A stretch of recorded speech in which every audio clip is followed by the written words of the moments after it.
ذيه ما بشحت تأمانه حتى الذي كان وفي أصبح.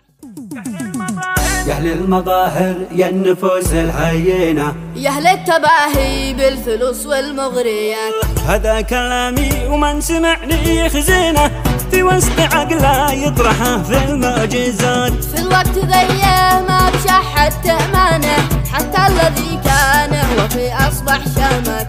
أزمة رجال يا ناس في هذه السنة، ما عاد بقي غير الكلاب النابحات، ما عاد بقي غير الكلاب النابحات. اترك رفاق السوء هذه ممكنة، ولا تصاحب في طباعه هات ولا تفارق روح لك هي مدمنة، وفي مع الوافي ولو بعت الأذان. والجيد في ذا الوقت الناس تلعانه، يا صاحي صرنا في زمان المعجزة. والفسل صيته ذاعي كل الألسنة، ذي كان في الماضي يدور حقيقات، اليوم اشوفه قد تعبى مخزنه، وصار له 4 جواري خادمان. من هو عسر من طرف القوم نضمانه، ما هو كلام فاضي ولا هي لايكات. احنا اذا اشتدت قلبنا مجنانه، ما يوم غراتنا الفلوس ولا رصيدات. هذا كلامي للملا بنعلنه،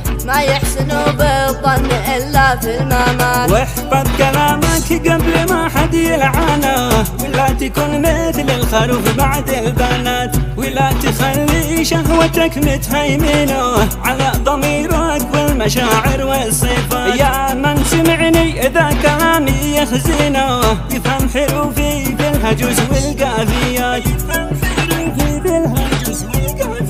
اترك رفاق السوء هذه ممكنة، ولا تصاحب في طباعه هات ولا تفارق روح لك هي مدمنة، وفي مع الوافي ولو بعت الأذان. والجيد في ذا الوقت الناس تلعانه، يا صاحي صرنا في زمان المعجزة. والفسل صيته ذاعي كل الألسنة، ذي كان في الماضي يدور حقيقات، اليوم اشوفه قد تعبى مخزنه، وصار له 4 جواري خادمان. من هو عسر من طرف القوم نضمانه، ما هو كلام فاضي ولا هي لايكات. احنا اذا اشتدت قلبنا مجنانه، ما يوم غراتنا الفلوس ولا رصيدات. هذا كلامي للملا بنعلنه، ما يحسنوا بالظن الا في الممات. واحفظ كلامك قبل ما حد يلعنه، ولا تكون مثل الخروف بعد البنات، ولا تخلي شهوتك متهيمنه على ضميرك والمشاعر والصفات. يا من سمعني اذا كلامي يخزنه،